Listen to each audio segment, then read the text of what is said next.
Hey, this is JP coming to you on behalf of ForPeoplesChoice.com and AliasJewel.xyz. And normally would take the time to set the camera up to where everything's not in reverse like you see there. But I'm just going to finish reading this portion that I've been doing on some of the history of our nation and their interaction with drug dealing. See that President Trump is trying to get to where you can get life for selling drugs. Well, I definitely hope that if they're going to do that, they're going to make sure that they deal with all the politicians and all of the individuals that are responsible for a lot of the drug issues that are going on right now. Um, where we left off, we were talking about Manuel Noriega, being utilized and being an ally for the U.S. for a very long time, but finally the United States did go after him and had him sentenced to 40 years in prison, and many say that was because they feel that Noriega knew too much and he was wanting too big of a cut for his knowledge and his participation in this ring. And then we go on to Bill Clinton, and it says that he may not be exempt either. A small airport in Mena, Arkansas, happened to have been a center for an international drug smuggling ring. Barry Seal, who had ties to both the CIA and was an undercover informant for the DEA, kept his plane in Mena. He smuggled somewhere between $3 to $5 billion in drugs into the country.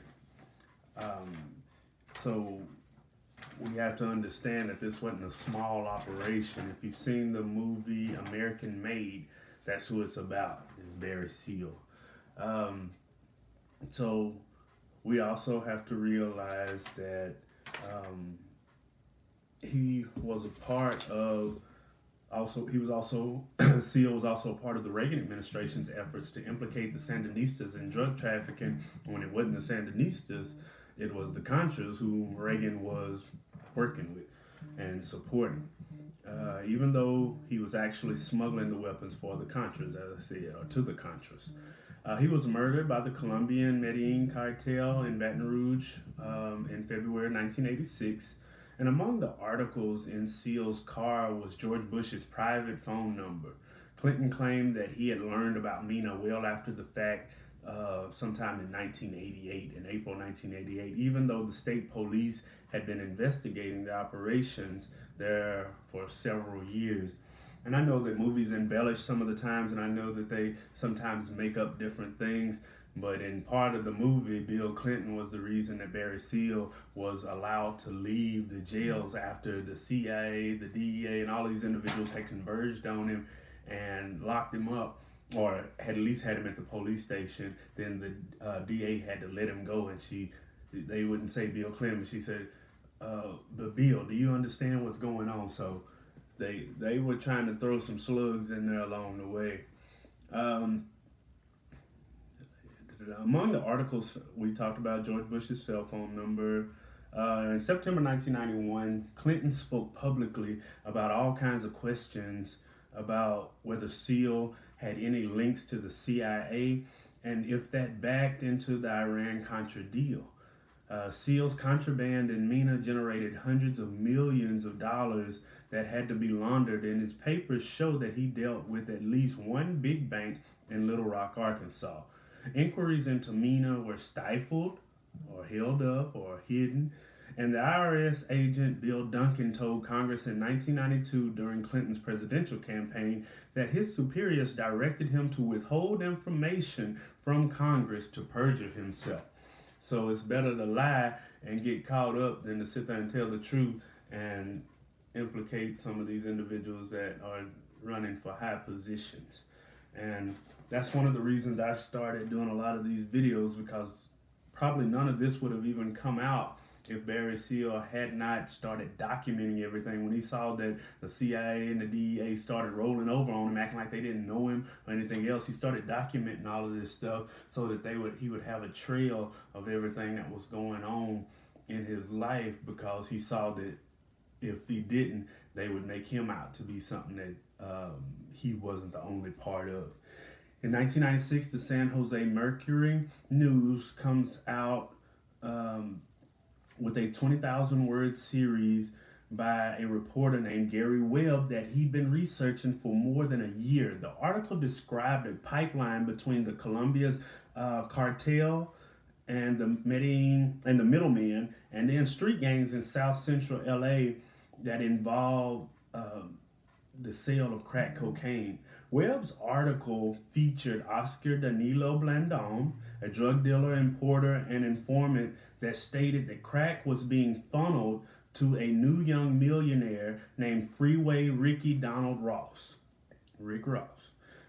He supplied the product to the Crips, the Bloods, and beyond. When Ross was caught and went to jail in 1996, the prosecutors obtained the court order to prevent the defense from questioning Blandon about the CIA connections or his CIA connections.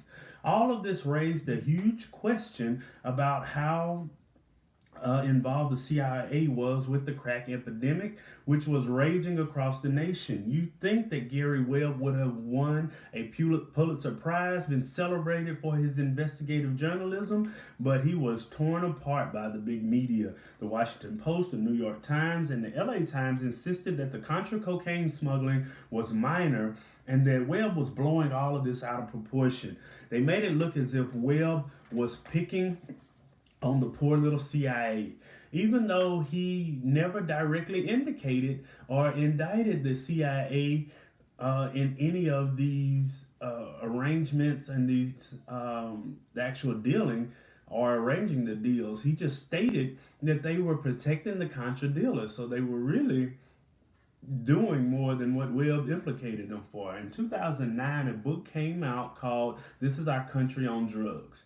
One of the things that it details is how the Washington Post had facts available showing that Webb's story was accurate, but they would never utilize all of this because National Security Correspondent Walter Pincus made sure that they were not used. Pincus found out a way to make sure that these stayed on the Washington Post editing room floor. He had been accused of flirting with joining the CIA and routinely accused of being an undercover asset with them in the 1950s. He always says that this is overblown. Never denied it, but he says that it's overblown. 2 years prior to the LA Times profiling of Freeway Ricky Ross as Southern Central's first millionaire crack dealer, but 2 months after Webb's series tied Ross into the Contras, a network, then the Times turned a new spin on the story. So 2 years prior, they were calling him a millionaire drug dealer, but then right after the article, then they changed the game up. After Webb's article, they said that the paper said that Ross was but a interchangeable piece in a puzzle, one of many pieces. Webb was forced out of journalism, and his own colleagues at a larger paper pushed him away from what he does. In 2004, Gary Webb's body was found dead with 2 bullet wounds to his head. The thing is that he was shot twice with an old vintage revolver, which means it has to click back. You got to pull the trigger back and pop it again, which would have meant that he had to cock the hammer back to fire the second shot with the 38 millimeter round. We know for sure that the CIA is involved in drugs. That's indisputable. We even have reasoning behind it. They can obtain more money to operate without having to account to Congress about what they are doing. I just wanted to finish this up today because I do need to actually start getting to the book and start getting to the parts we're supposed to talk to. And a quote today got me motivated. It said, we got to start starving our distractions and start feeding our desires. So time for me to get at it. So I hope you will start joining in with me so that we can have some of these conversations and these discussions so that we can enlighten each other and grow together. So again, JP coming to you. Get at me next time.